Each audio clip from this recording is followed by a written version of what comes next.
नमस्कार, मैं हूं डॉक्टर आरती दवे लालचंदानी। आज मैं उन पेशेंट्स की समस्या के बारे में बताऊंगी जो मरीजों को बहुत ज़्यादा चिंता दे देते हैं, वो परेशान हो जाते हैं।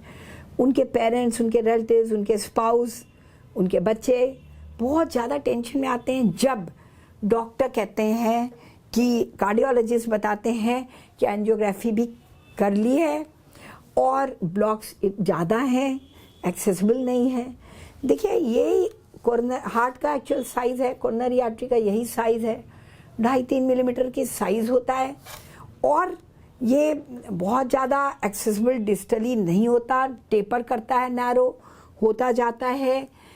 ये कॉर्नरी आर्टरीज ब्रांच होती जाती हैं, नैरो होती जाती हैं, टेपर होती जाती हैं, कर्व होती जाती हैं, अलग अलग डायरेक्शन में जाती हैं, इंट्रामायोकार्डियल हो जाती हैं, ब्रांचेस इतने फाइन हो जाते हैं। हर जगह स्टेंटिंग पॉसिबल नहीं है, खाली थोड़े प्रॉक्सिमली पॉसिबल होता है। बाईपास भी up to a limit possible होता है। बाईपास भी बहुत डिफ्यूज ब्लॉक्स हैं, जैसे डायबिटिक्स में होता है, या कोई बहुत जिसको हाई रिस्क है, प्री डिस्पोजिशन है, बहुत डिफ्यूज ब्लॉकेजेस हैं, कई वेसल्स में हैं, कई जगह हैं और ये पोस्टीरियरली भी चला गया, पोस्टीरियर लेफ्ट वेंट्रिकुलर या पोस्टीरियर डिसेंडिंग आर्टरी में चले गए, तो ब्रांचेस में दिखाई दे रहा है बहुत, तो नहीं पॉसिबल है न तो angioplasty, stent, bypass, angioplasty, stent ना bypass, coronary artery bypass graft लगाना, कोरोनरी आर्टरी बाईपास सर्जरी करना भी पॉसिबल नहीं होता है। अटेम्प्ट कर लिया जाता है, जो ठीक है, ट्राई किया, 1-2 स्टेंट डल भी गए, बाकी नहीं एक्सेसिबल हुए। कई बार बाईपास भी अटेम्प्ट हुआ या पहले ही आपको सर्जन ने मना कर दिया कि हम नहीं करना चाहेंगे, रिजल्ट अच्छे नहीं होंगे, हाई रिस्क केस है और ये बाईपास में रिस्क भी बहुत है, सारे आर्टरीज बाईपास नहीं हो पाएंगे। तो ऐसा जवाब सुन के आप एकदम बदहवास हो जाते हैं, बहुत परेशान हो जाते हैं, टेंशन में रहते हैं, पूरा घर भर टेंशन में आता है। कोरोनरी आर्टरी ब्लॉकेज है और ना बाईपास ना एंजियोप्लास्टी, स्टेंट, कुछ भी पॉसिबल नहीं है। डॉक्टर खुद बता रहे हैं डिफ़िकल्ट है, रिज़ल्ट अच्छे नहीं होंगे, आप बहुत परेशान हो जाते हैं। फिर एक चीज़ और कंडीशन होती है जिसमें कि आपको ये मायोकार्डियम की वायबिलिटी देखी जाती है कि ये मायोकार्डियम, हार्ट मसल कितना परफ्यूज्ड है, कितना वायबल है, कितना जिंदा है, कॉन्ट्रैक्टाइल है कि नहीं, इसमें जान है कि नहीं ये मसल में, तो पता लगता है कि नहीं मायोकार्डियम कहीं कहीं कॉन्ट्रैक्टाइल नहीं है, वायबल नहीं है, या ओवरऑल पंपिंग एक्शन बहुत कम हो गया है, 25% से कम हो गया, 30% के ऊपर तो कोरोनरी आर्टरी ब्लॉक खोलने से रिटर्न हो जाता है। 20-25% पे कठिन होता है कि ये या बहुत मुश्किल से वापस आता है या रेयरली वापस आता है इसकी कॉन्ट्रैक्शन कि नॉर्मल आ जाए 50% के ऊपर, 50, 55, 60, 65 नॉर्मल इजेक्शन फ्रैक्शन है। मेरे वीडियोस इस पे भी देखिएगा इजेक्शन फ्रैक्शन पे, तो आपको समझ में आएगा ये क्या होता है।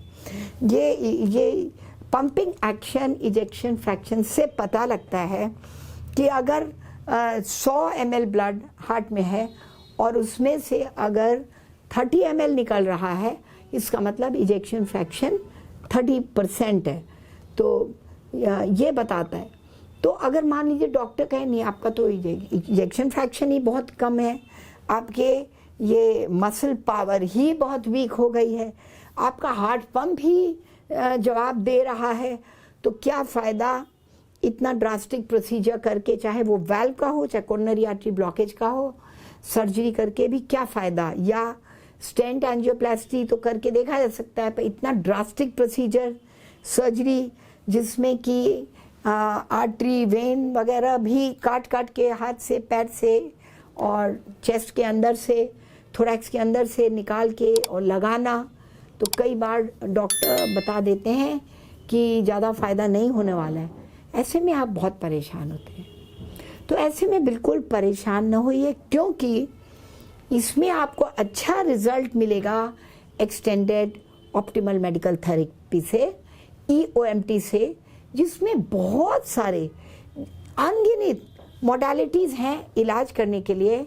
मेडिकल थेरेपी से भी या इंट्रावेनस ड्रग्स क्लॉट डिसॉल्व करने के लिए, और बहुत सारे प्रोसीजर्स भी ऐसे हैं जो आपका कार्डियक आउटपुट भी बढ़ाएंगे, इजेक्शन फ्रैक्शन बढ़ाएंगे, आपका कोरोनरी फ्लो बढ़ाएंगे, कोरोनरी आर्टरी को डायलेट करेंगे, ब्लॉक्स को हटाएंगे, ब्लॉक्स को खोलेंगे, कोलेस्ट्रॉल एकदम रैपिडली भी कम किया जा सकता है। ऐसी भी दवाई हैं जो कुछ घंटे में आपका एकदम कोलेस्ट्रॉल कम करके आपके ब्लॉक्स को एक्चुअली मिनटों में गायब कर सकते हैं।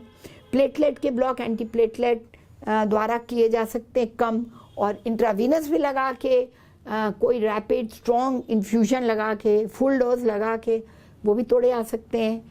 और इसके अंदर जो फिब्रिन नेटवर्क वगैरह उनको भी डिसमेंटल किया जा सकता है कई फिब्रिनोलिटिक वगैरह दवाई से।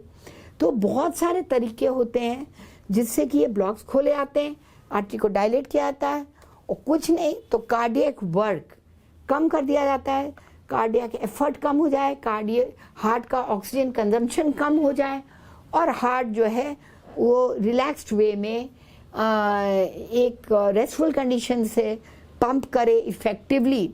हार्ट रेट कम कर दिया जाता है, जिससे कि हार्ट रेट जब कम करते हैं तो आपका डायस्टोलिक पीरियड, रिलैक्सेशन पीरियड बढ़ जाता है, ब्लड की फिलिंग बढ़ती है, और अगले कंट्रैक्शन पे आपको एडिक्वेट ब्लड सर्कुलेशन में आता है। हार्ट रेट कम करके भी फायदा होता है। इसी तरह बहुत सारी चीज़ें होती हैं जो आपको धीरे धीरे आप योगा प्राणायाम करके ऑक्सीजनेशन बढ़ाते हैं। 5 प्राणायाम जो बताते हैं दे आर वेरी यूजफुल। उसको वेस्टर्नर्स और कुछ नए तरीके से समझाते हैं ताकि लोग करें, मोटिवेट हों। Nitric oxide dump exercises, nitric oxide release increase करने के लिए, आपके अंदर ऑक्सीडेशन कम करके एंटीऑक्सीडेशन करें, हार्ट की एजिंग कम करें, हार्ट का डिजेनरेशन कम करें, हार्ट के मसल फाइबर्स रिजुविनेट करें। उसमें 5 प्राणायाम भी आपका नाइट्रिक ऑक्साइड रिलीज में मदद करते हैं। वो 5 प्राणायाम आप YouTube से देख सकते हैं, बहुत अच्छी तरह रामदेव जी ने भी बताया है, और भी यूट्यूब्स हैं। और डॉक्टर मरकोला का भी वो है नाइट्रिक ऑक्साइड रिलीज एक्सरसाइजेस, उससे भी आप ब्लॉक्स खोलते हैं, कोलेस्ट्रॉल लेवल कम करते हैं, आप ब्लड प्रेशर भी कम करके, हाइपरटेंशन कम करके भी आप कोरोनरी आर्टरी ब्लॉकेजेस खोलते हैं। थायराइड को ट्रीट करके, चाहे वो हाइपोथायराइड जो इतना कॉमन है, हाइपरथायराइड रेयर है, लेकिन वो भी आपका हार्ट में टैकीकार्डिया करके असर करता है, ये भी आप ट्रीट कर सकते हैं। डायबिटीज़ को बहुत अच्छा कंट्रोल करके, टाइप 2 डायबिटीज़ में तो ज़ीरो डायबिटीज़ रिवर्सल प्रोग्राम आ गया, कंप्लीट डायबिटीज़ रिवर्सल प्रोग्राम आ गया टाइप 2 डायबिटीज़ के लिए, जहाँ पर इंसुलिन है, इंसुलिन डेफिशिएंसी नहीं है, इंसुलिन डिप्लीटेड नहीं है, उनमें पूरी उम्मीद होती है कि डायबिटीज़ रिवर्सल हो जाए, जिसकी वजह से ये ब्लॉक्स खुलते हैं। और कई बार आपको बताया जाता है बहुत ज़्यादा कैल्शियम है तो ब्लॉकेजेस नहीं खोले जा सकते हैं, लेकिन ऐसा नहीं होता। बहुत ज़्यादा कैल्शियम ल्यूमेन में नहीं होता, और जब आपके ये प्लेटलेट्स वगैरह आप एंटी प्लेटलेट ड्रग्स लेते हैं, चाहे आईवी अगर रैपिड लेते हैं तो खास करके तब, और नहीं तो एंटी प्लेटलेट ड्रग्स ओरल इतने अवेलेबल हैं, ये आप लेते लेते भी आपके पूरे कैल्शियम भी डिसइंटीग्रेट, पूरा जो है क्लॉट, प्लेक या एथ्रोमा सारा डिसइंटीग्रेट करके बह जाता है, फ्लो में चला जाता है, यूरिन से एक्सक्रीट हो जाता है, और आपके ब्लॉक्स खुल जाते हैं। ज़्यादातर कैल्शियम ल्यूमेन में नहीं होता है। तो ये तरीका है, परेशान बिल्कुल ना हो। You can always go for all these methods for coronary artery blockage opening, release करने के लिए, ब्लॉकेजेस क्लियर करने के लिए बहुत सारे तरीके हैं। परेशान बिल्कुल ना हो।